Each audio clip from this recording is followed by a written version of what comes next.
This reading is for Jason. Jason, thank you so much for choosing me to do your reading today.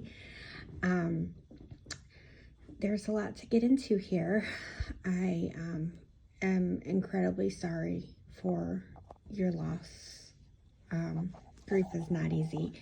So this first part of the reading, I am going to share with you what Angela has expressed to me. And then I will do a second part, which we can get into more of your life reading type stuff. So the first part will be the mediumship. The second part will be more of the psychic life reading. She has such a very warm maternal energy about her. Yeah, well, I'm sensing that she's also an incredible free spirit. When you two got together, when you first got together, I feel like there was this instant comfortableness between the two of you. It was as if the two of you had already been together like for a lifetime and were kind of picking up where you left off.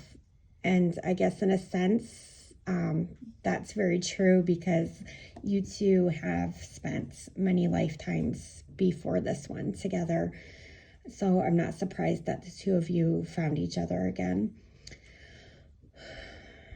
I feel like this is something you two probably had even talked about. I don't feel like this is news to you as I'm saying this. I think you two already sensed that. She's showing me, and I'm not quite sure how to interpret this. She's showing me her getting down on one knee.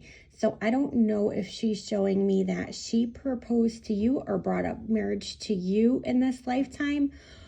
If she was goofing around and had proposed to you, or she's trying to tell me in the last lifetime the roles were reversed, where she was the husband and you were the wife. But she's laughing, and she's laughing about this. So I want to share that with you.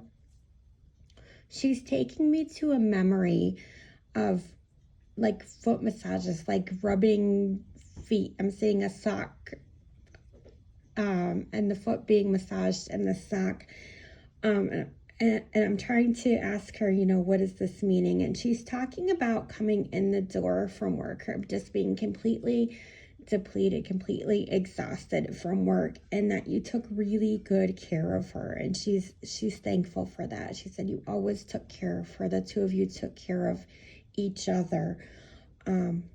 It's taking me to a memory of making cookies.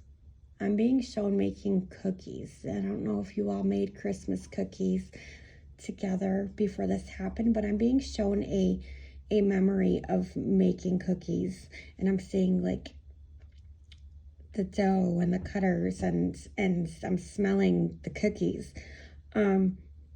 She's saying that she felt very grateful about being warm, feeling very warm. I don't know if you made sure before they took her out, they covered her with blankets and that she was warm, or while you were trying to save her, you were covering her with blankets to make sure she's warm.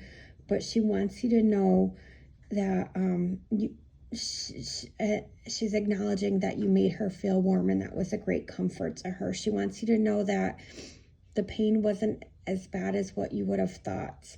It wasn't as bad as what you would have thought. And she was quickly more so above herself watching you than actually in her body during that time.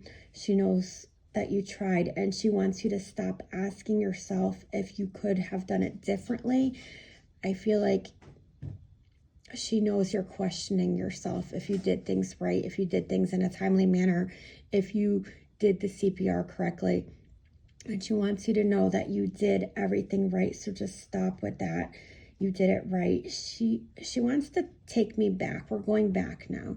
And she's showing me during her pregnancy. I'm seeing her during her pregnancy. And this was the first time there was some indicator of what was going on with her health-wise. And she feels like it was being chalked up to the pregnancy. She's showing me some swelling and things like that going on.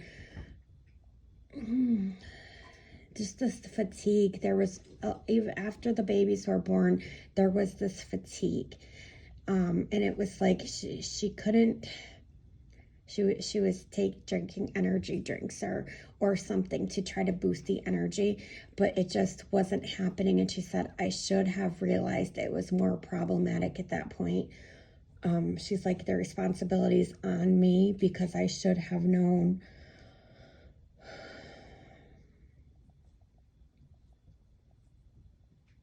But definitely during this pregnancy, this is when something shifted for her health-wise. She's marking that. She's showing me bringing one of the boys home, and she's connecting this with like a duck. There's something yellow like a duck, because I'm being shown one of those baby bath towels that have like the duck head, and she's connecting those two images for me. Yeah, there's something with bringing one of the boys home and something with a duck, and I don't know what that reference is. I will leave that to you to interpret. But she's saying like she was more afraid of caring for a newborn than you were. It's almost like you had that initial, I'm not sure what to do, and then you jumped right in to daddy role, and you took on the bathing, and you took on the diaper changes, and you took on, you know, the burping and things like that, and you were so incredibly supportive to her as she navigated motherhood. She really loved being a mother. She really wanted to be a mother. At first, she was kind of iffy on if this was something that she wanted, but she absolutely loved and loves her children. I'm sorry. Some of the stuff is very emotional for me, but if she had to leave them, there is no one else she'd trust to care for them other than you, Jason. Other than you. She's saying you are a good dad. She wants you to know you are a good dad, and she's proud of you for doing this without her. So, it seems like she always had like this extra sense of excitement about stuff. Like she wanted to learn new things, be adventurous, explore different things.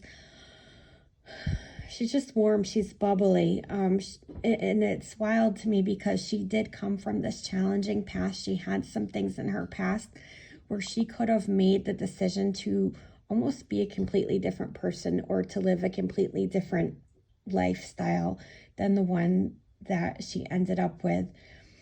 But she's saying with you, there was a new lease on life for her. She had this fresh start with you, and her gratitude, her thankfulness, like, I hate to keep using those words, but that's the strong energy coming through, is just so immense to you for that. I feel like you helped her study, that you were really supportive, and that she's calling you her best friend. She's saying it was more than just love and romance. We were best friends. He's my best friend. Hero. I'm wondering if she had called you her hero at some point. I feel like the two of you heal each other. You were each other's safety net. You're each other's rock. And that's why she's so incredibly proud of you, that you're doing the things. You're still doing the things. And just keep going. I feel like she's absolutely thrilled by nature. Like, I see her examining butterflies and noticing the clouds and commenting on the way the trees look. And she's written something. She has written something. This is something short. I know this was an unexpected passing, but this is something like a letter or a poem even, because there's like this artsy feel about it. And there's something with this piece of paper that she's written on, and she's asking you to save this for the boys. Just keep it for the boys. So she's bringing me to the two of you laying down on the couch together. She's calling this time her safe time. You're her safe place. I don't know if you called her a teddy bear. She called you a teddy bear, but there's something in there referencing that, and the cuddling time together. This was something important that she needed that really nurtured her soul. She also wants to talk to you about an older female that's on the other side with her. I'm going to place this woman at what would be a grandmother age at this point. So I would say around her 60s. So she's not terribly old. She may be in her early 70s. This is a very thin build woman, very thin build. She had a very narrow chin, very thin lips, and smaller shaped eyes. She was a very heavy smoker. She had like that raspy smoking voice almost. Not like a deep one, but you could hear it in her voice when she spoke. And I'm seeing like the wrinkling of the neck. A lot of wrinkling in the neck area. She may have tanned or been more tan complected. But she wants to know if this woman is there. This one may have worked in some kind of retail or cashier food service type, because I'm brought to a register and like I'm seeing the swiping of a card. So that makes me feel like this was the industry she would have worked in when she did work. But I don't feel like, you know, some people work a lifetime. I don't feel like this was something that she did for a long period of her life. I'm also being shown by Angela, I'm being shown a thin, again, very thin, long-shaped gray cat that is also there. She's funny. She's telling you, Jason, clean up by the door. Is there a pile of shoes and clothes by the door? She's saying you need to clean up by the door. It's driving her nuts. So I'm going to pass that along to you. She has been coming to you in dreams. I don't feel like you're remembering them. I feel like your grief is blocking out a lot of her communication at this point. As time goes on, I feel like you are going to be able to notice and be more receptive of her communications and her signs. So right now you're going to have to look for the physical signs that she is manifesting. She strokes your hair at times. I'm also seeing her tug on your ears. I don't know if this is something that she did during life as well, but she's showing me a tug to the ear. So I don't know if you felt that recently, but be aware that those are little things that she is trying to get your attention with. The boys may talk about their room being bright, something being too bright or getting too bright in their room. Mainly when they're trying to sleep. I feel like that is when she's coming forward to them. They are going to be more receptive of her energy because they are very small children. She says those signs, that light is her. So when they complain about this is her. Don't stop them from playing in the mud. She wants you to keep playing in the mud with them. Keep playing in the mud. Let them catch the frogs. Not sure again what that means, but I'm passing this along. And it's okay to eat ice cream in the car now. So those are the messages and the evidence that I have for you that she is with you. Her life is definitely going on the other side.